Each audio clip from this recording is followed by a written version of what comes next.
Well, hey, welcome back for episode 3 of the Path Podcast. We're glad that you're here and joining in with us. I am Jason. He is Derrick, as always. Just want to take a moment right at the beginning of this third episode and just say thank you. Thank you for listening. Thank you for tuning in. It's nice to know that we're not just talking to ourselves here. Just please continue. We've gotten some feedback, but it'd be great if we could get some more. And so we'd love to just hear what you're thinking about the things that we're discussing. And I don't know if you had anything you want to add to that. Yeah, I would love to say thank you as well. And if you want to give us some feedback or you have questions, or maybe even just some points, something we missed, let us know at thepath@lafayettefirst.life. You can email us there, just simple thepath@lafayettefirst.life. Yeah, absolutely. We created that to maybe make it a little easier for you to connect with us. So this week we're going to be digging into the second half of John chapter 12. So I'm going to read that for us, and then we'll discuss a little bit. But I'm going to start in John chapter 12, verse 20. It says this: Now among those who went up to worship at the feast were some Greeks. So these came to Philip, who was from Bethsaida in Galilee, and they asked him, Sir, we wish to see Jesus. Philip went and told Andrew, and Andrew and Philip went and told Jesus. And Jesus answered them, The hour has come for the Son of Man to be glorified. Truly, I say to you, unless a grain of wheat falls into the earth and dies, it remains alone. But if it dies, it bears much fruit. Whoever loves his life loses it. Whoever hates his life in this world will keep it for eternal life. If anyone serves me, he must follow me, and where I am, there will my servant be also. If anyone serves me, the Father will honor him. Now is my soul troubled, and what shall I say? Father, save me from this hour? But for this purpose I have come to this hour. Father, glorify your name. Then a voice came from heaven, I have glorified it, and I will glorify it again. The crowd that stood there and heard it said that it had thundered. Others said, An angel just spoke to him. Jesus answered, This voice has come for your sake, not mine.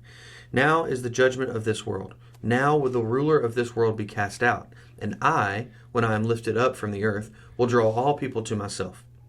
He said this to show by what kind of death he was going to die. So the crowd answered him, We've heard from the law that the Christ remains forever. How can you say that the Son of Man must be lifted up? Who is this Son of Man? So Jesus said to them, The light is among you for a little while longer. Walk while you have light, lest the darkness overtake you. The one who walks in the darkness does not know where he is going. While you have the light, believe in the light, so that you may become sons of light. When he had said these things, he departed and hid himself from them. Verse 37. Though he had done so many signs before them, they still did not believe, so that the words spoken by the prophet Isaiah might be fulfilled. Lord, who has believed what he heard from us? And to whom has the arm of the Lord been revealed? Therefore they could not believe. For again Isaiah said, He has blinded their eyes and hardened their heart, lest they see with their eyes and understand with their heart and turn, and I would heal them. Isaiah said these things because he saw his glory and spoke of him. Nevertheless, many, even of the authorities, believed in him, Jesus. But for fear of the Pharisees, they did not confess it, so that they would not be put out of the synagogue, for they loved the glory that comes from man more than the glory that comes from God. And Jesus cried out and said, Whoever believes in me believes not in me, but in him who sent me. And whoever sees me sees him who sent me. I have come into the world as light, so that whoever believes in me may not remain in darkness. If anyone hears my words and does not keep them, I do not judge them, for I did not come to judge the world, but to save the world. The one who rejects me and does not receive my words has a judge. The word that I have spoken will judge him on the last day. For I have not spoken on my own authority, but the Father who sent me has himself given me a commandment, what to say and what to speak. And I know that his commandment is eternal life. What I say, therefore, I say as the Father has told me. All right, so there's really sort of two sections here that we're going to look at. But the first section is this interaction that Jesus has with a crowd that really, as we'll see here in just a little while, we'll dig into this a little deeper, is Jesus' final public teaching of his ministry. And so, Derrick, why don't you start the conversation here with looking at this idea that Jesus is saying that the hour has now come for him to be glorified. What are we looking at here? Well, I mean, we're coming right off of the triumphal entry, so there's a lot of people around. A lot of people had gathered around to see Jesus, see Lazarus. They had lauded him as king, but things start turning already, right? There's a group of Greeks that come up. Sir, we would see Jesus, or we want to see Jesus, which I think, as an aside, we should all have that same mentality. We want to see Jesus. You know, it's not about you, not about me. It's about Jesus. We want to see him.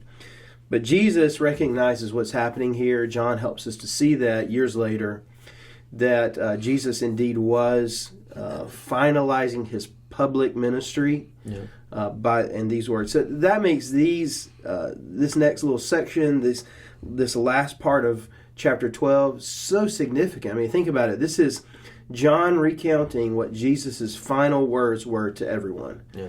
And Jesus acknowledged that and says, my hour has come. Mm-hmm. My hour is here. The hour has come for the Son of Man to be glorified. And so everything that Jesus had been doing up until this point, it comes to this moment. Yeah.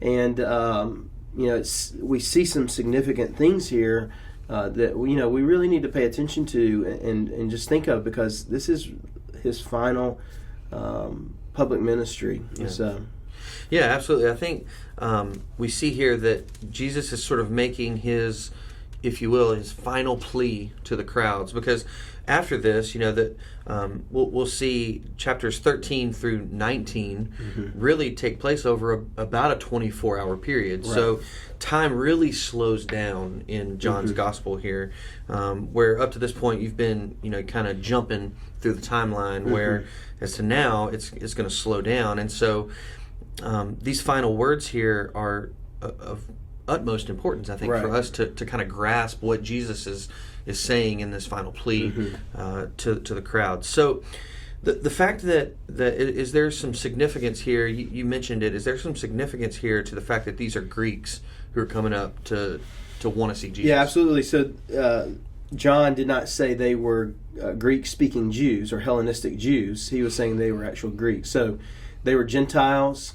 They were among the crowd there during this feast, but they were not Jewish people. They were coming from those people outside of that. Really, they represent you and me, because we don't have Jewish heritage. And and so what we see here is a glimpse of foreshadowing. We see a glimpse that Jesus came to bring salvation to anyone who would see him or believe in him or give their life for him. And it took the early church even a while to figure those things out, but we see Jesus already showing that the Greeks were going to come to and believe in him, and it was very hopeful, because that shows us that that's the hope that we have. Not being a Jew, or being a Jew, is not the thing that makes you saved. It's being someone who comes to Jesus dependent upon his life to be implanted into ours, or and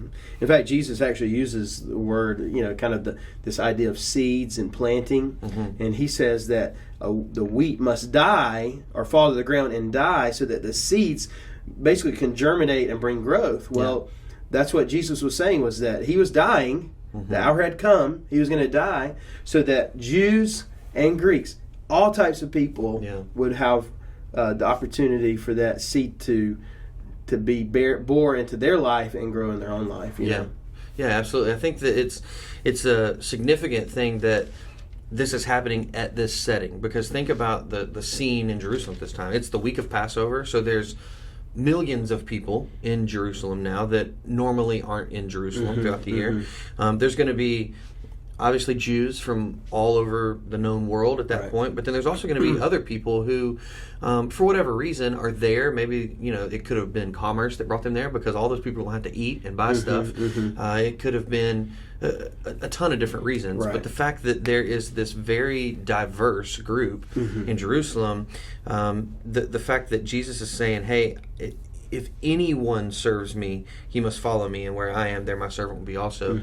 He doesn't say if any Jew or if any Gentile. He says anyone. If anyone will follow me, he will be there with me. And so this idea that salvation is coming for all not just the Jews is an incredibly hopeful thing for us, like you said. Absolutely.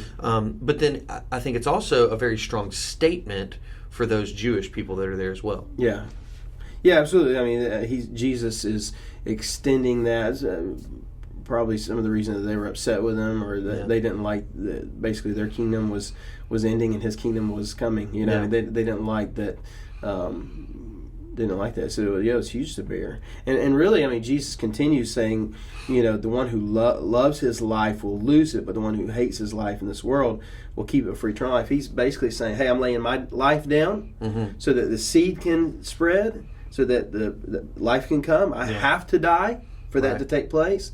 And what he's saying is that, look, if you want a part of this, you got to die too. Yeah. You got to hate your life on this earth. And it doesn't mean that we are like, oh man, our life is terrible. And it doesn't mean it doesn't give us license to be in the doldrums. No, it just helps us to understand that this life is not what it's all about. Right. We're looking to the life to come, and so we're willing even to give our own life. And some of his disciples would. I mean, they were there. It would require their actual life to be given.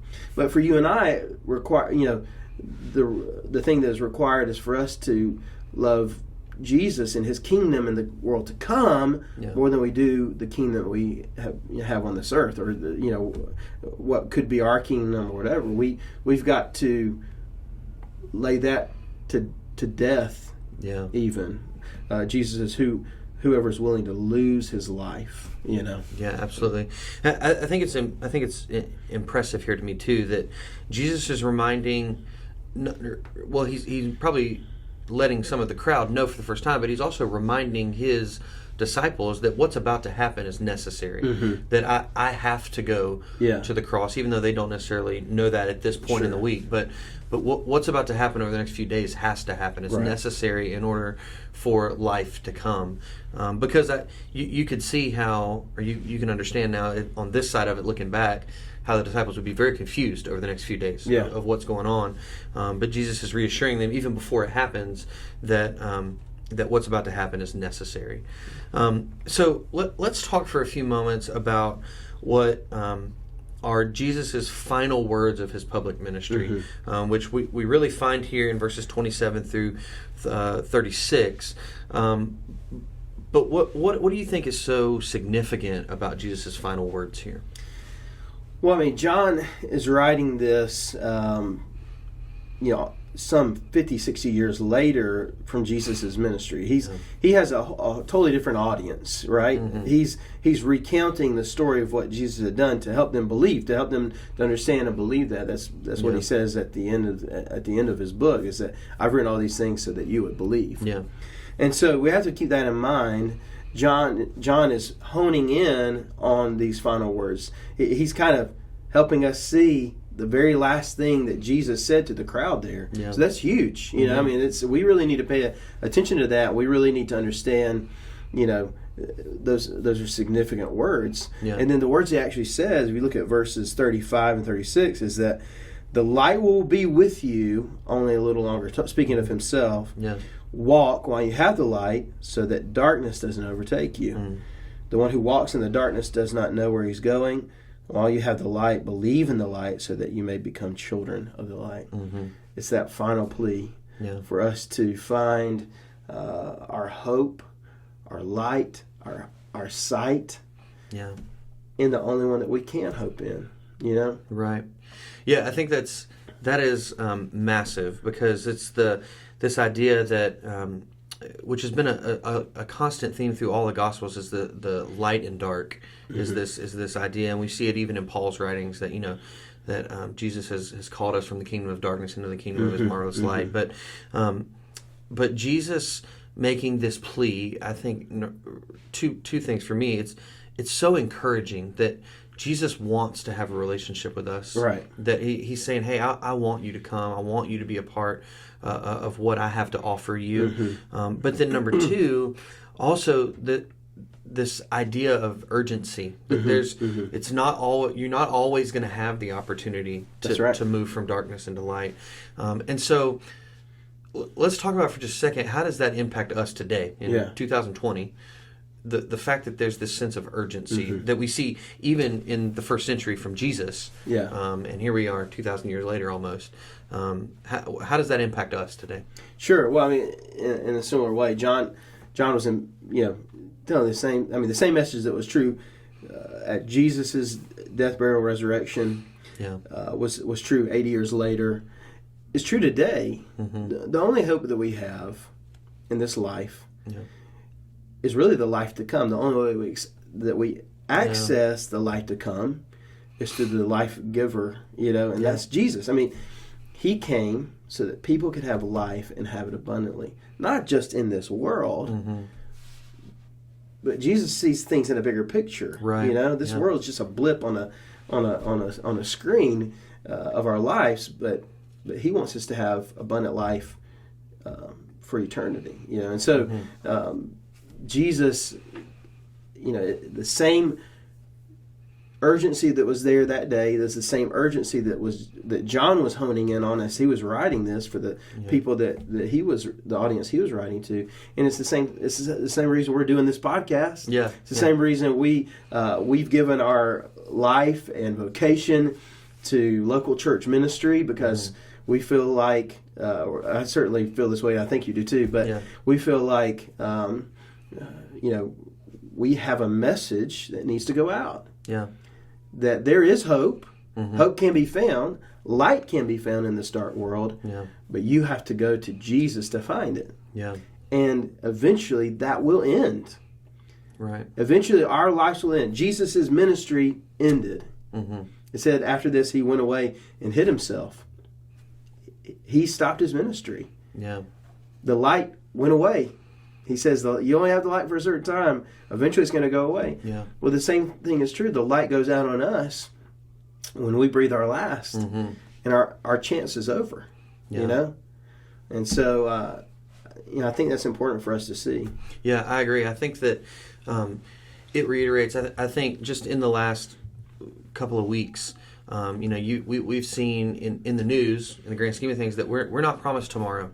I mean, you think about a major figure in public life, Kobe Bryant, passed away this past week, and it went just like that. Like they weren't planning that morning that it was going to be their last day, and so I think that this sense of urgency should spur us on in two ways. That number one, that it should spur us on to share the gospel all the more. And that's what we've been called to do. We've been called to share the gospel. But at the same time, it should also spur us on to be obedient. Even in our walk as followers of Christ, to continue to be obedient. But then also, too, to hopefully share the gospel in a way that emphasizes obedience and the need for that obedience to follow after Christ, but not in this pushy way, because one of the things that we've talked about before is that we are called to share the gospel. We are not called to save people. Right. We don't have the power to do that anyway. No. And we are not called to get people to make a decision. We're not called to get people to pray a prayer, if you will. We are called to share the gospel. And the saving part that's up to the Lord. We that's out of our control. And yet, in that saving part, the thing that only God can do, that does not negate the urgency that we should have in sharing the gospel all the more. Because I think that often you can go in two directions. Either you get overzealous and you become pushy, and that turns people off from the gospel. It's like, hey man, you calm down first off. Or it pushes us in the other direction of, I have no power to save anybody anyway, so why even bother sharing? And those are two incorrect directions to go. The correct direction would be, let's go share the gospel. Let's be all things to all people, as Paul says. Let's meet people where they are.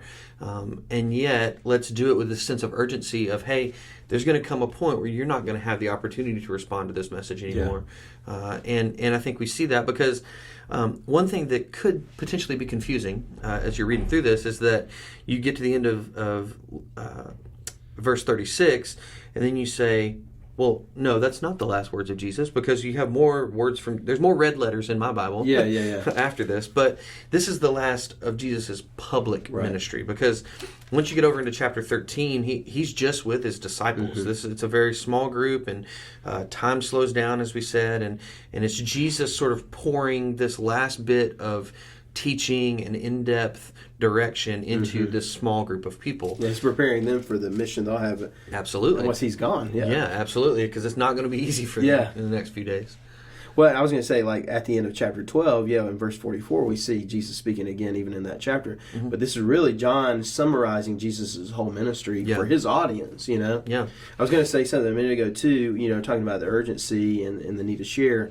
But at the same time, we share and it's out of our hands, man. Absolutely, yeah. There's freedom in that. There's freedom in that. That's tough. Like, this week, I was God brought me a relationship with a young man from Bangladesh, and he was here in town working at the Roper Corporation, and I just got his name from someone that he worked with at another place, and said, hey, he'll need some help, and so I was able to help him, go get his driver's license, helped him take him to the store, those kind of things, and built a relationship with this young man. And he, all the while, he was just an intern. He got a job, his dream job at Intel. Well, this young man, is a great young man, a nice young man, but his belief system is different. And so my hope was to share the love of Christ with him, and I was able to do those things. But I never closed the deal, if you will. Mm-hmm. I was never given that opportunity, and so I said goodbye to him on Saturday, and it was tough because we had built this relationship. But it was also tough because I'll never know if he's trusted Christ. I may never see him again. I may never know that. And so it's tough because I had built this relationship. Right. But at the same time, I had to remind myself, Lord, you brought him here for the time. I feel like I was faithful to what I'm supposed to do as an influencer and sharing Christ with him. Yeah. And ultimately, it's up to the Lord. But that was super tough for me to walk through and understand, Yeah, absolutely. So, I think that's a great transition into this final section of Scripture here, where John is. It's like he's summarizing 3 years worth of spending time with Jesus. Yeah. Many years in the future, looking back on the situations that he went through, and I think it's a sobering reminder for us, but it's also a freeing reminder for us that the Christian life for us as followers of Christ and as sharers of the gospel is not about going from victory to victory to victory all the time, because that's not reality. Yeah. The reality is we could share the gospel until we're blue in the face in a way that is being all things to all people and is meeting people where they are. And unfortunately, the reality is that there's some people who are just never going to respond positively to that. And while that is frustrating on one hand and saddening on one hand, it's also the truth. And it's also something that's not in our area of control either. Yeah, we can't control it. There's no control in that, because that's why John gives this summary, and he harkens back to Isaiah, where Isaiah said he has blinded their eyes, he has hardened their hearts, lest they see. If they would turn, then I would heal them. Yeah. And so the unfortunate reality of life for us is that there are some people who are not going to respond to the gospel. Right. That there were people who did not respond positively to Jesus when they were face to face with him. Yeah. And so who do we think we are? Yeah. That people are going to respond positively to us always when they didn't respond positively to Jesus having him face to face. Well, even in this passage, it says that God spoke from heaven, or a voice from heaven came, right? It says, I will glorify you again. I have glorified you, and I will glorify you again. And John kind of has this interesting little dialogue that says, well, some people remembered that, and it was like a thundering sound, and some people thought maybe an angel spoke it. And so, the very voice of God was in their midst, and they recognized it was this anomaly, and somehow they walked away. I mean, some people walked away from that, still not believing. Right. And so, the very voice of God can even shout out from heaven, and people still walk away in unbelief. Yeah. Who are we to think that we can somehow persuade or commit? Help somebody to trust in Christ. At the end of the day, it is out of our hands. God is in control. Yeah. He never leaves control, and His word has gone out. Yeah. But ultimately, some people will still reject it. That's what the final verses here say, is that if you reject it, if you reject me, you're not just rejecting me, you're rejecting God. Right. And there will be judgment because of that. Absolutely, yeah. And it's, I think that, again, going back to what I said earlier, it's sort of freeing for us. Yeah. Does it mean that we have to be happy about people not responding positively? Absolutely not. No, it's very Absolutely hard. not. It's difficult. Yeah. It is tough, especially when you've invested time and you love these people that you're sharing you grow the to gospel love with. them. Yeah. Absolutely. And but you see that even when people had these incredible signs from God in their face, they didn't believe. I mean, Right. you see over in Matthew 28 at the Ascension that it says that as Jesus is rising up into the clouds, that some believed but some didn't. Yeah. And Matt Chandler has this funny quote that you see this crowd gathered there at the Ascension, and he's rising up in the air, and people are like, "Oh my gosh!" And there's one guy who's like, "I have a cousin that lives over in Galilee that can do the same thing." And it's not that big of a deal, you know? Like. No, He's rising Jesus to is. heaven. There's a person floating into the air. That's not something you see every day, and yet they didn't still believe. walked away. Yeah. They still walked away and didn't believe. Yeah. And so, in that, I think that we see that maybe in some instances we should take some pressure off of ourselves. Yeah. Because we've been given the task there at the Great Commission to go and share the gospel, go and make disciples, not go and get converts, not go and get people saved, but go and share the gospel. Yeah. And then once they have responded positively, let's make disciples. Let's teach them all that we know to teach them.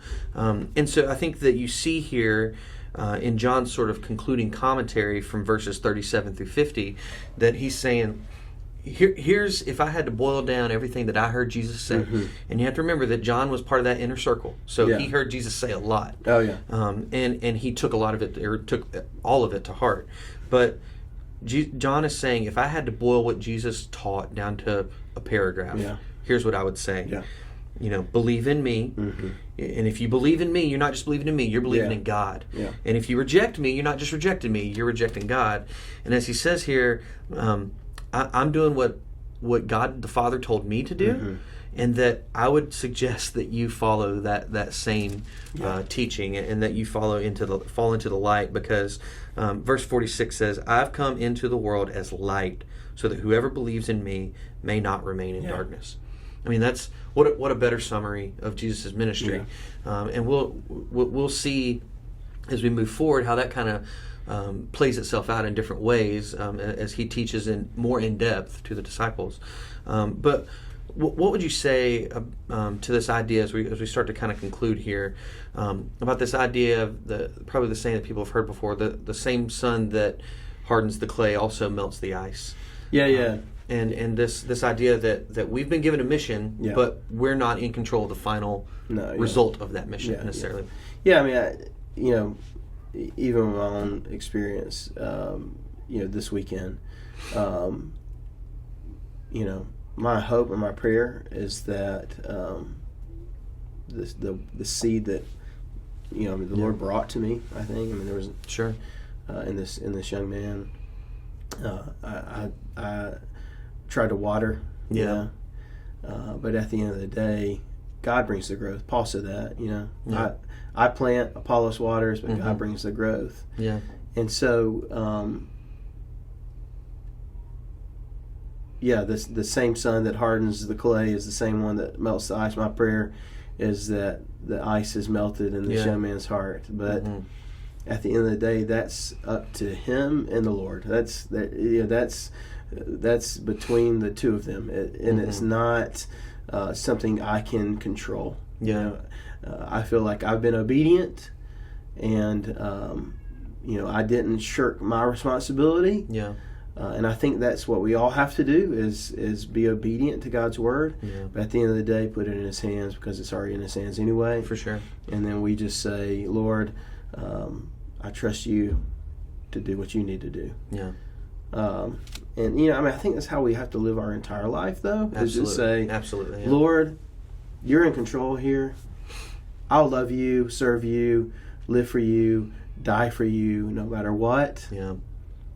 But so it's really in Your control. No matter what, I'm living this life for you. You know, Yeah. I have seen that the things of this world are not enough and are not good enough, and so I have to depend on Christ, and that means I get the whole Christ. Yeah. Everything about him. I think that's what he's saying. It's like, Absolutely. Yeah. I am it. Right. I am the light. If you want to get out of darkness, you can. Yeah. Believe in me. But at the end of the day, you can't have me and the darkness. You have to have just me. And so that's my heart, and that's my cry to the church. That's my, to the people listening is, that's the thing I want us all to understand is that Christ is it. Yeah. And he is worthy and magnificent and amazing, and we have to give our all to him and trust in him For sure. with our whole life, Yeah. And that comes at the moment of salvation. Yeah. And it also plays itself all the way through Every until day. we come into glory, that I get all of him every day, but I also give all of myself to him Yeah. every day as well. Yeah. And I think that's a great place to be in. It's difficult. Yeah. It's Don't not don't easy. hear me No. saying it's easy. It's No. not by any stretch of the imagination. But it is the most rewarding thing that we can do with our Oh, yeah. lives. Absolutely. Without a doubt. Absolutely. Yeah. Cool. Well, I think that kind of concludes our discussion of what we had to say here about John chapter 12. We'd love to hear your thoughts. Again, if you'd like to chime in, you could email us at thepath@lafayettefirst.life. I would encourage you to take advantage of that and make use of that. But until next time, I am Jason. I'm Derrick. And we thank you for listening to the Path Podcast, and we'll see you next week.